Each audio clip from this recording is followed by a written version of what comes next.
Welcome everyone. I'm David Haley Mitchell. I'm the co-founder of the Shift Network and the founder of the Inspiring Women with Soul series. I am so honored to have as my special guest today for this session, Marianne Williamson. Many of you, I'm sure, are very familiar with Marianne. She is an internationally acclaimed spiritual author and lecturer. She has been a popular guest on many television programs, including Good Morning America, Charlie Rose, Bill Maher. 7 of her 12 published books have been New York Times bestsellers. And most excitingly, Marianne has recently announced that she is a candidate for the Democratic nomination for President of the United States in 2020. And we are all very excited here at Shift Network and in the conscious community that her voice will now have the opportunity to be heard on a national level. For those of you who want to learn more about Marianne's campaign, please go to marianne2020.com, and we'll talk more in this interview about how you can get more involved in her campaign. So welcome to you, Marianne. Thank you so much, David. It's always nice to be with you. So I'd love to just give you an opportunity to talk about what you're up to with the whole women's aspect of your campaign. Well, our mothers and our grandmothers and our great-grandmothers and women before them struggled in so many ways so that we could have legal rights that we did not have before, rights that would give us a public voice that we did not have before. But sometimes you might have a right, you might have a legal right to do something that you haven't quite given yourself emotional permission to do fully. And that's where I think women are now. We have certain rights, but are we really leaning into them? Are we really inhabiting fully the space of possibility that is given us as women to actually say what we think and to say what we feel and to make the changes that we think need to be changed? It's interesting because we have internalized certain patriarchal worldviews. We have internalized certain patriarchal attitudes. So sometimes, even though we have the permission from society, from the culture even, to go forth, we're not yet really giving ourselves the permission that we need if we're to fully inhabit the space of the empowered female. And I think that's where we are as women now. This is a new century. And for all the talk that we have about the goddess and the divine feminine, the reality is somewhat grittier than that, because the divine feminine speaks through women. You know, she incarnates, or she's just a concept. And so when we, in our humanness, really embody the divine feminine, then that means serious practical things like, first, you take care of the babies, you take care of the young, you take care of the earth, you choose love over fear in very practical ways. We don't just make love and nurturing a concept. You know, sometimes it takes a while, there's a lag time between our having a right or having an ability and our really giving ourselves emotional permission to inhabit that space. And that's what I feel about women in power right now. We have power in a country like ours, in an advanced democracy, so far beyond the power of our mothers or our grandmothers or our great-grandmothers. But now the issue is, how much permission are we giving ourselves to say the things and to do the things that would really be expressive of feminine power? It's one thing for women to finally have a voice in the public sphere, but are we using that newfound ability that so many struggled and sacrificed in order for us to be able to have? But are we using it as a conduit? Are we using it as a megaphone for genuinely feminine messages? Or are we not, in too many ways, merely parroting the paradigm and the mindset of the old order, which actually would have kept women, continued to keep women out of the public sphere? It's just mental habits in women, and it's mental habits in men also that need to change. And I think we all change as individuals, and ultimately as a culture, also sort of one aha moment at a time. And our culture is going through a lot of rapid aha moments. And some of them are fun and comfortable, and some of them are not fun and not comfortable, because the habits, the old habits, are very entrenched in all of us. When a woman really stands in her power It changes her relationship to men.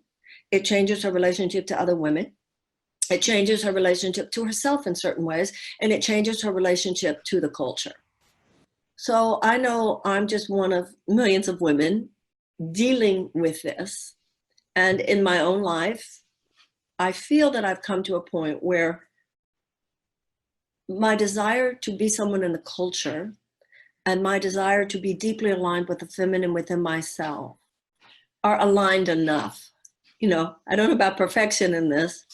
I'm not saying there aren't any places where it's a little bit jagged, but in general, I've lived long enough.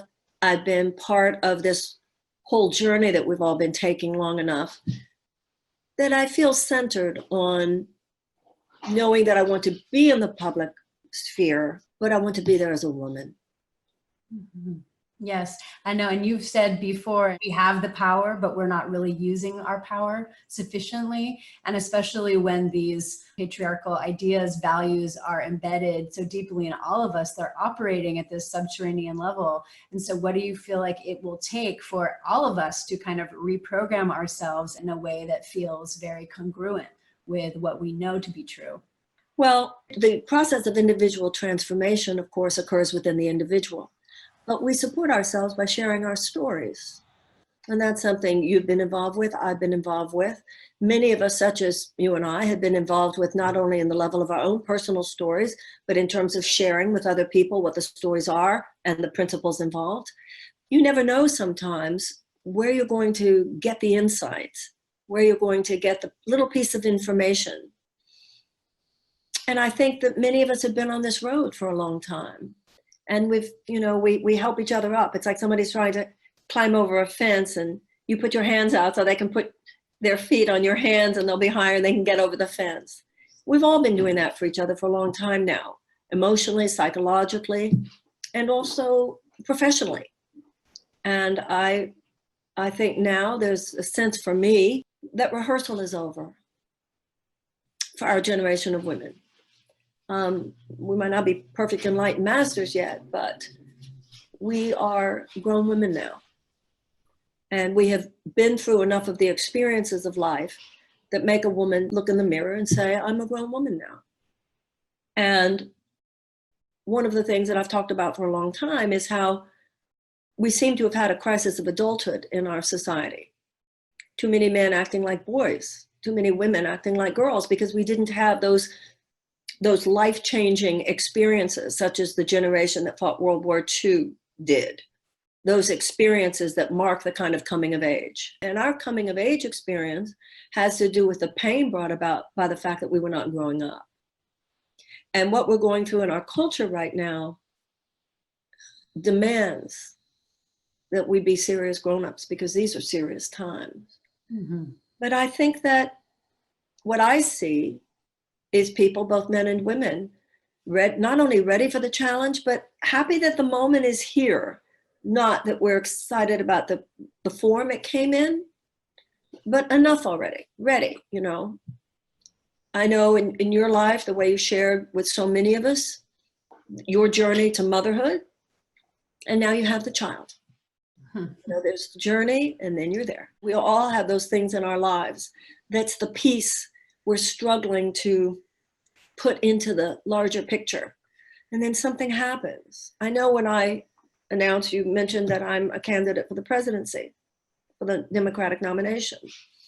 And there was about 1.5 years of processing this decision, and which you well know. But by the time it actually came about that I was making my announcement in Los Angeles on January 28th, a few people said to me, how do you feel? And my response was, ready, it's time. Mm-hmm. Talked about it, we put together the pieces, it's time. And that's what I feel is an overriding sense for many of us now, it's time. And American women are not porcelain dolls. And I think there's a sense you get with women from other cultures sometimes. They're a little grittier, a little tougher than we are, in good ways. Because we've been not only treated like porcelain dolls, but we treated ourselves like porcelain dolls, treated each other too often like porcelain dolls. Our drama is just a little bit too precious. And right now, These are very serious times which demand very serious people. And that means very serious women as well as men. And that's what I think the zeitgeist of this moment is. Mm-hmm. And what is your lived experience now that you are out there? You're in this whole world, which has been, challenging, not as friendly to women, the political arena. And I'm just curious, as a woman, how you're faring through the reality of it. Well, there are a lot of women candidates. Yes, there are. Hillary Clinton and others paved the way. Yes. So there's a lot of resistance that is not there anymore. Mm-hmm. That's beautiful. The field of resistance that I need to penetrate has less to do with my being a woman and more to do with the things that your husband wrote about in his article. That there's not a sense of keep her away because she's a woman. There's keep her away because of the worldview that she represents. Mm-hmm. But the interesting thing is the worldview that dominates the political establishment is a shrinking establishment perspective.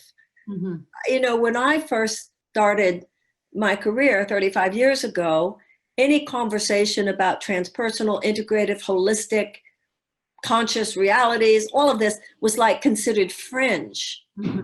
Now you're fringe if you don't know it. Mm-hmm. So people who are part of a political establishment whose conversation is so dominated by an external focus that doesn't include anything about the emotional, spiritual, or psychological or archetypal dynamics that both got us where we are and the attention to which is necessary in order to transform where we are. The question isn't who am I? The question is who are they? Because they're painting a picture in black and white, and this needs to be 3D. This needs to be color. This needs to be all cylinders, all facets, all dimensions. And what I feel is at this point in my career, with this political journey, the same thing I have felt, David, throughout my career, which is, I'm not saying anything everybody I know isn't saying. I'm just saying it when the microphone is on. I feel that's always been my sort of life mission. And I feel other people have seen me that way. Not so much like, oh, I never thought of that, although that was true earlier, but more like, oh my God, that's exactly what I was thinking. That's exactly what you and I were talking about. She just said that. And so I think that's it's kind of precocious. It's like, I'm going to say it out loud. How's it being received? I know you've been on some very mainstream shows. I was telling you, I was just looking at a clip earlier today that I guess was from a couple of weeks ago from CNN. And how are they treating you given your worldview, which is so desperately needed, I feel? Some establishment forces clearly only want to mention the candidates who are part of that club. Mm-hmm. They don't want to mention Andrew Yang. They don't want to mention me. You can see who they are and where that prejudice is at work for exactly the reasons that Stephen said. But some not, such as the John Berman CNN interview. But more importantly, what I've learned from this process is that in the ultimate sense, it doesn't really matter what they think. What matters is what the voters in Iowa think. What matters is what the voters in New Hampshire think. What matters is what the voters in South Carolina think. What matters is what the voters in Nevada think. And when I'm on the ground with people, I'm like, this is a new world. In the 2016 election, people made it clear.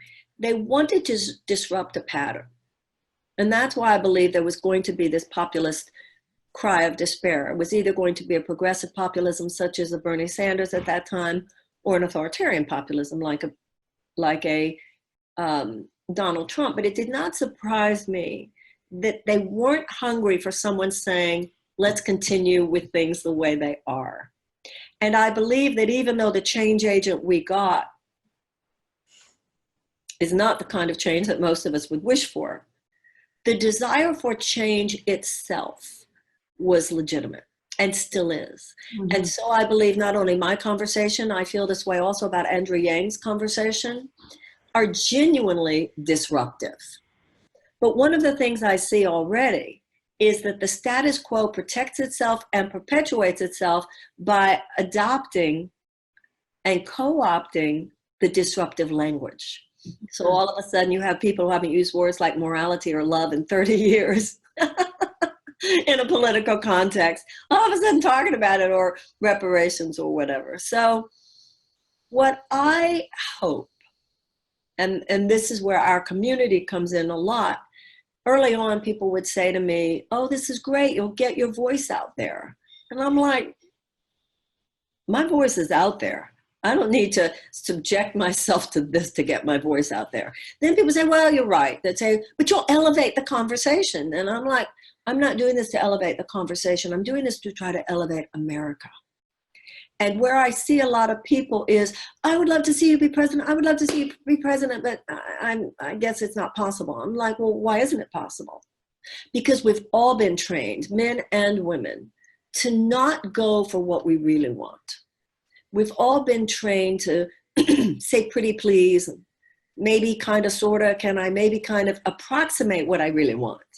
Because we don't trust too often what we really want, because we've been schooled in the ways of the old, which even though we know we don't really want that, we keep being offered a better version of it. So that's what a lot of the traditional political establishment is. It's a better version of the same old, same old. So I'm having a wonderful time talking about things such as the fact that millions of American children live in chronic trauma and what we should do about that. The issue of America looking at its character defects, which would bring forth reparations for slavery, etc. The fact that basically, just as an individual who doesn't care about others is a sociopath, an economic system that is predicated only on fiduciary responsibility to stockholders and no sense of moral or ethical responsibility whatsoever to workers or community or environment is a sociopathic economic system. How a government, which because of the nefarious influence of money is for all intents and purposes a system of legalized bribery, working more as an advocate for that system than for the people of this country and the planet on which we live. Or the fact that we spend so many more of our resources on preparing for war, but only a tiny fraction of those on waging peace. Mm-hmm. These are the deeper conversations that we need to be having. And I'm having a wonderful time having those conversations. And when you ask me how it is out there, I feel there's tremendous receptivity to it among people in those primary states, even if there's not profound receptivity to it among the very people whose,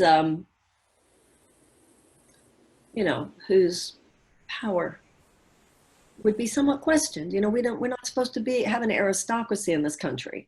We repudiated an aristocracy in 1776. In a way, we have to repudiate it again. Democracy is radical in that it doesn't breathe easily around mm-hmm. gatekeepers. So anyway, I'm having a blast. I'm glad you are, because, it can be tough out there for any political candidate. So it's great.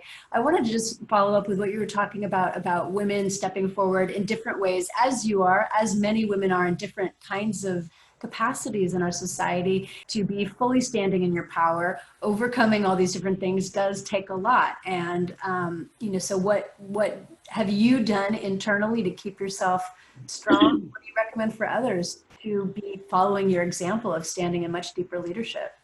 Well, I think first and foremost, I'm a woman who, to the best of my ability, as a student of A Course in Miracles, I know that I'm here to serve love. I'm here to serve the higher power, the God of my understanding.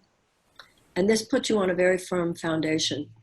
There's not a lot of wiggle room when you wake up in the morning. Where would you have me go? What would you have me do? What would you have me say, and to whom? When I first got the sense... Pause for 1 second, because not everyone might know that. So Course in Miracles basically says that you wake up each morning... There's a prayer in the morning. Where would you have me go? What would you have me do? What would you have me say, and to whom? The idea of really asking that our lives be used by love. rather than, there's a part in the Course in Miracles where it says your problem is you keep trying to tell life what it means rather than allowing life to tell you what it means. So it's very Buddhist in feel. You're not running out there to make this happen or make that happen. You're asking how your life can be used in such a way that you are the highest contributor you could be this lifetime to allowing it to happen. This process is seeking expression through all of us. But after I got that sense and lived for about a month in such a high around it, I then went into serious processing, which was not always fun at all. What am I thinking? Oh my God, how horrible this would be, how they'll mock me, humiliate me. Who does she think she is? I'll be so embarrassed. They'll seek to smear me. And I had to live with that. It went through phases. I would go through a month really focused on one of those elements. And then there were some personal ones about my deep personal life.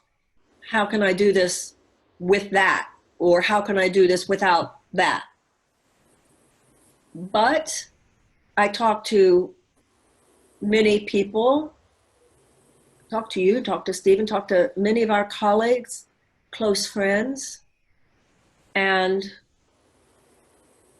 it felt like some invisible Johnny Appleseed was in front of me, would drop little seeds, talk to this person, talk to that person.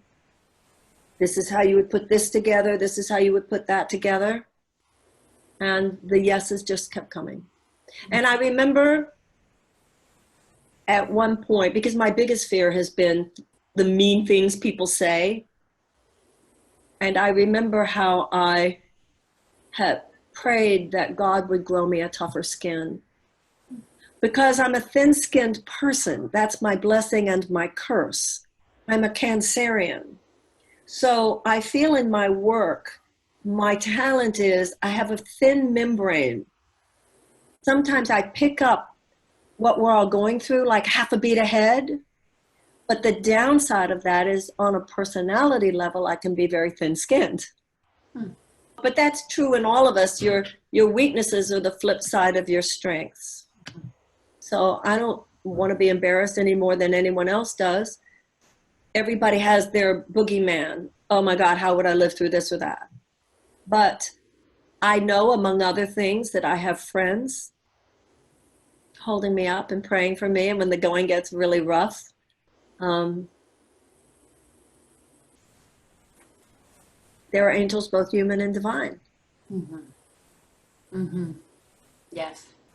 Yes, yes. And it's so beautiful just to hear you that, you know, that this is coming out of a deep space of prayer. You know, you're basically your own version of use me as your instrument. And this is the answer to that calling. And so you're following that calling, even at great personal expense and hopefully great personal upliftment as well. But, you know, I think of the quotes that you have coined yourself about, you know, who am I not to be extraordinary? My life works best when I practice what I preach. Right, right, yes. Well, you've already touched on this a little bit, but I wanted to just ask you a little bit more about the rebalancing of power that is underway. You've already touched on it a little bit, but I'm also thinking our audience here is a global audience that goes beyond the States. A nation is just a group of people. So a nation has behavioral patterns just like individuals do. And when we have lived our values and shown the world our best face, we've been a light unto the world.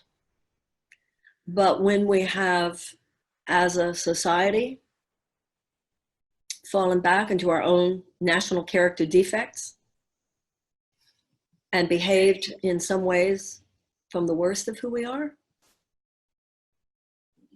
we've been I don't want to say scourge. I think that's too rough although in the lives of some people it would not be too rough. We have two major character defects in our country. One has been with us from our beginning, and one has mainly been with us since World War II. The first, of course, is racism, and the second is militarism, whereby since the end of World War II, we have developed what General Eisenhower, who was then President Eisenhower, warned us against: the military-industrial complex, so much money to be made on preparing for war and sometimes on waging war, that has drowned out the voices of wisdom. The Vietnam War is certainly an example. The war in Iraq is certainly an example. Even now, we are led by someone who has such a face of America first. America's what matters. Someone who doesn't seem to have a visceral taste for democracy. Someone who has in many ways broken our most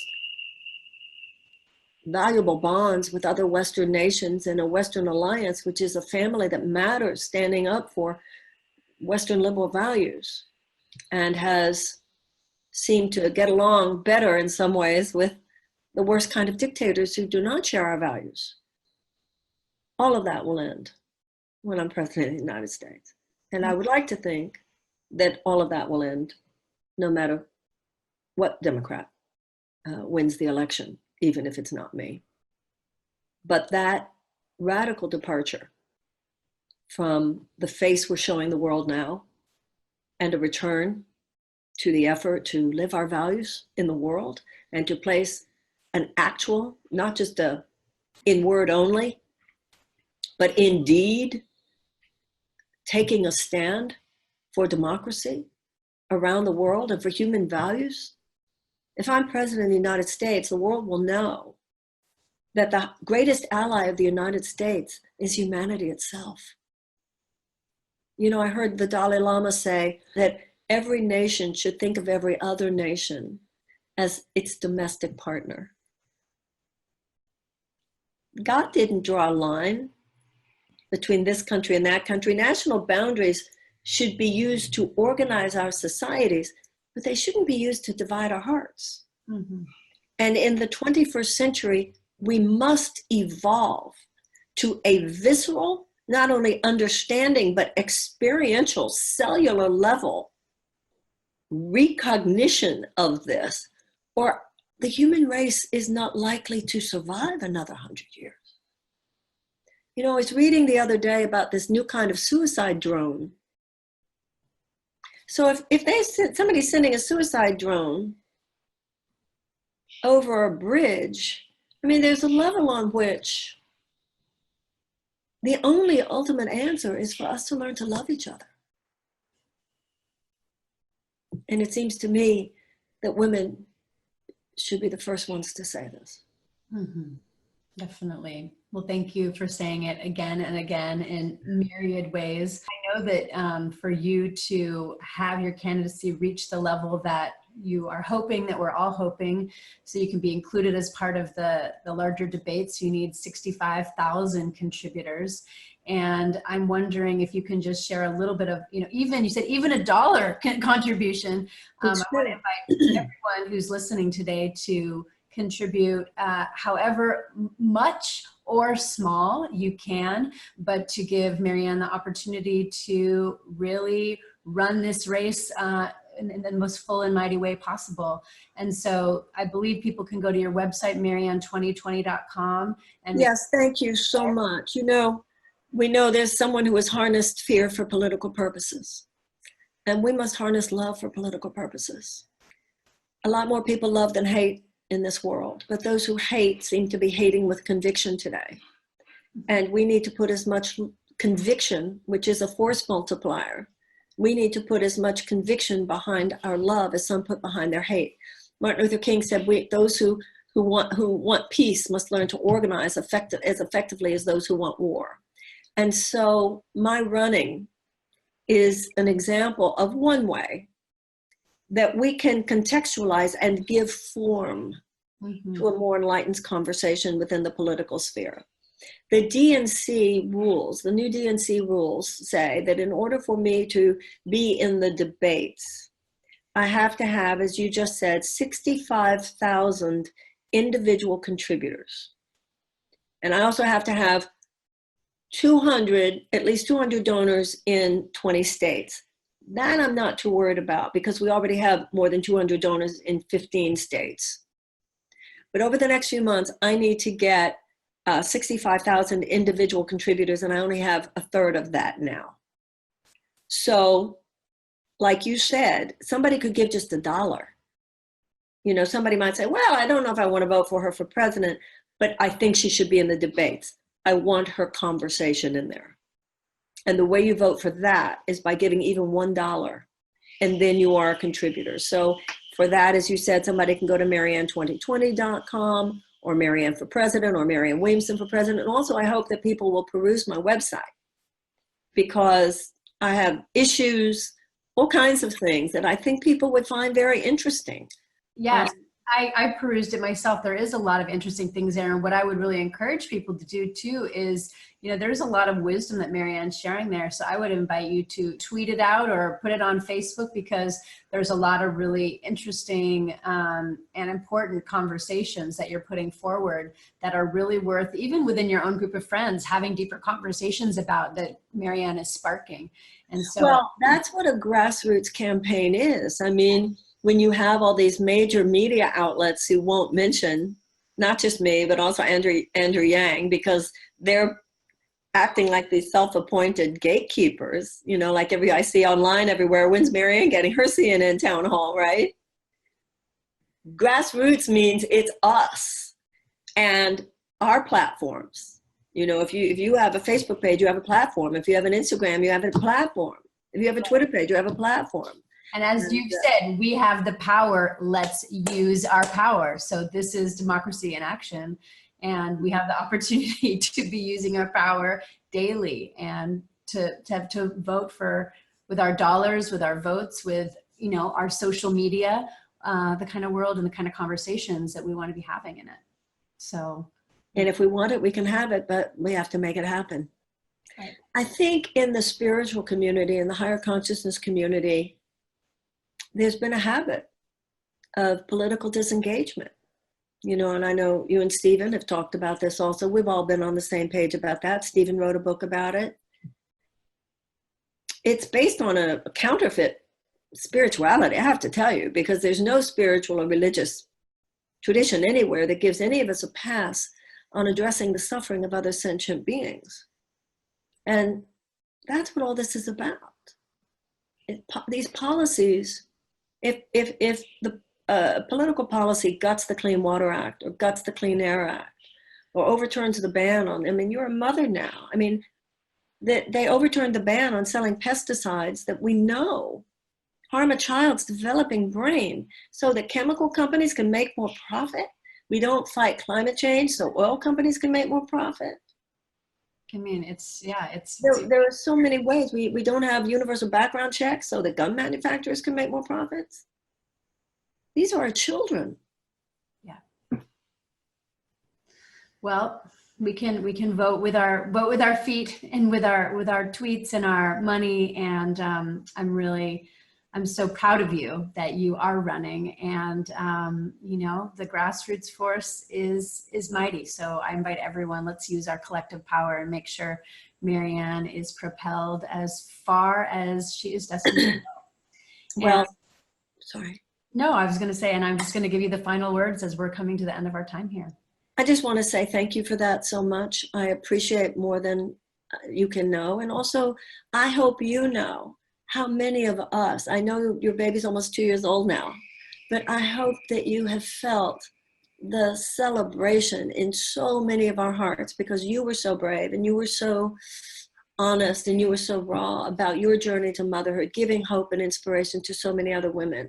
And I just feel there was a baby shower in the ethers. So exciting. And there's a way. I know when I had my baby, it was in the middle of the AIDS crisis, and it was before, you know, a lot of gay men have children now and adopt children, et cetera. But at that time, that wasn't very normal. And all these gay men were running around LA, we're having a baby, we're having a baby. And I feel when you had Sienna, that's how a lot of us felt, we're having a baby. Yeah. Because you so shared your journey with us. In different ways, you know, going up against, what is it? The odds were against us. And yet, you know, in many things, whether that's you running for president and you're not a mainstream candidate, me trying to get pregnant in my 40s against we believe in miracles. And exactly, that we are miracle makers, and that, you know, part of stepping up as a woman at this time is being willing, even if it doesn't make sense, even if it's against the odds, if it's what you in your heart know is your destiny, that you just keep going. And until something becomes very clear that it's not your destiny anymore. So, and I see that that's what you've been doing with all the political things you've been doing over the years, but especially with this. So thank you. Really honor you and bless you, and bless you too. May it come to fruition. Thank you. Thank you, Dana.